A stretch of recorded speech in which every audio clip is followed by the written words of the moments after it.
Bonsoir. L'arrivée des méduses si tôt dans la saison surprend mais n'a pourtant rien d'exceptionnel. Depuis 10 ans, on peut en observer tout au long de l'année et même en hiver. Est-ce que vous pouvez nous expliquer ? Alors oui, effectivement, vous parlez de l'arrivée des méduses. Moi, je vous dis que c'est pas du tout l'arrivée des méduses, et qu'en fait, il y en a toute l'année. C'est plutôt l'arrivée des baigneurs que l'arrivée des méduses. En fait, les méduses, on en voit toute l'année maintenant, tous les ans, et c'est pas du tout un phénomène saisonnier. C'est devenu vraiment quelque chose de régulier, qui dépend plus au final des courants et des vents de surface que vraiment de la saison.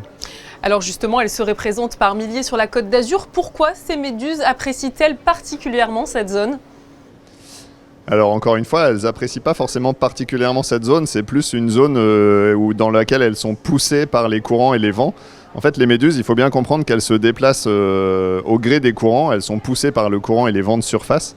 Et donc en fait, elles vont où le vent les mène.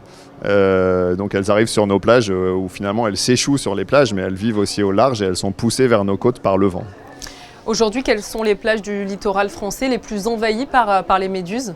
En Méditerranée, je pense que toute la côte globalement est touchée par les méduses. Elles se déplacent, vous pouvez très bien en avoir hier à Monaco et aujourd'hui plus du tout, et demain un petit peu plus loin à Nice. En fait, c'est vraiment des phénomènes ponctuels et très localisés, même si là, c'est vrai qu'en ce moment, on a l'impression qu'il y a beaucoup de méduses un petit peu sur toute la Côte d'Azur. Mais je vous dis, moi j'ai plus l'impression qu'il y a beaucoup de baigneurs. Les méduses présentes appartiennent à la catégorie des méduses pélagiques, très présentes en Méditerranée. Quelles sont leurs caractéristiques ?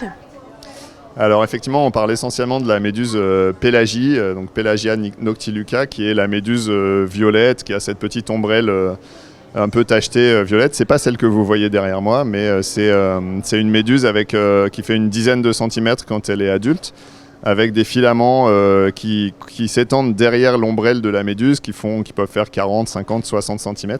Et c'est ces filaments-là qui piquent en fait.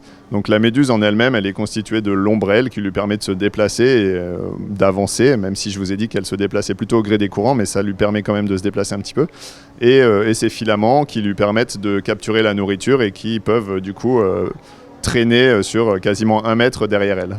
Est-ce que l'on peut observer des méduses d'autres sortes en Méditerranée ou c'est uniquement celle-là ? Non, il y en a plusieurs sortes et il y en a qui sont très belles, très belles et très fascinantes. La plus connue, l'autre peut-être après la pélagia, c'est la méduse œuf au plat. On appelle comme ça parce qu'elle a vraiment une forme, son ombrelle a un rond jaune au milieu et puis un contour peut-être plus transparent. Donc c'est une méduse qui peut faire jusqu'à 30-40 cm de diamètre, qui est très belle avec plein de comme des petites pattes en dessous. Évidemment, c'est pas des pattes qui lui servent à se déplacer. Donc voilà, il y a plusieurs espèces en Méditerranée. Je dirais que les deux plus emblématiques qu'on a ici chez nous, c'est la pélagia et la méduse œuf au plat. Alors c'est vrai que les baigneurs ne les apprécient pas particulièrement. Est-ce que la mise en place de filets au large est la seule solution pour éviter leur arrivée sur les côtes ? Alors oui, en fait, clairement, il n'y a pas vraiment de solution. Et même les filets, je pense que ça protège en partie, mais pas entièrement. Y a pas de... On peut pas changer le courant qui fait que les méduses arrivent sur nos plages. Donc oui, effectivement, il n'y a pas beaucoup d'autres moyens de protection que celui-là, qui fonctionne mieux que s'il n'y avait rien du tout, mais il faut quand même rester vigilant quand on se baigne. C'est vrai que beaucoup de baigneurs voient les méduses comme des nuisibles, mais on peut évidemment s'interroger sur leur utilité, et notamment sur l'utilité des méduses dans la chaîne alimentaire. En fait, les méduses sont mangées par un certain nombre de gros individus, notamment les poissons-lunes, les tortues marines, certains oiseaux de mer. Donc elles ont un vrai rôle dans la chaîne alimentaire.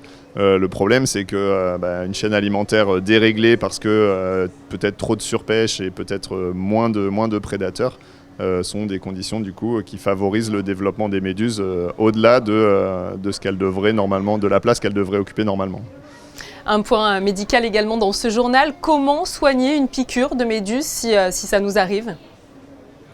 Alors effectivement, on nous pose souvent la question. Le premier réflexe évidemment, c'est de sortir de l'eau pour pas paniquer ou risquer de se faire piquer à nouveau. Et ensuite, c'est éviter de rincer à l'eau douce, toujours rincer la plaie avec de l'eau de mer pour éviter de faire exploser en fait les cellules urticantes qui seraient collées sur la peau du baigneur. Essayer de racler avec un support rigide, donc voilà, une carte de crédit, quelque chose de rigide qui permet vraiment de gratter la peau et d'enlever les dernières cellules. Et ensuite, de se rendre au poste de secours s'il y en a un, ou en pharmacie pour se faire prescrire une crème apaisante. Merci à vous Olivier Brunel pour toutes ces précisions sur la présence des méduses sur la Côte d'Azur. Merci à vous, bonne soirée.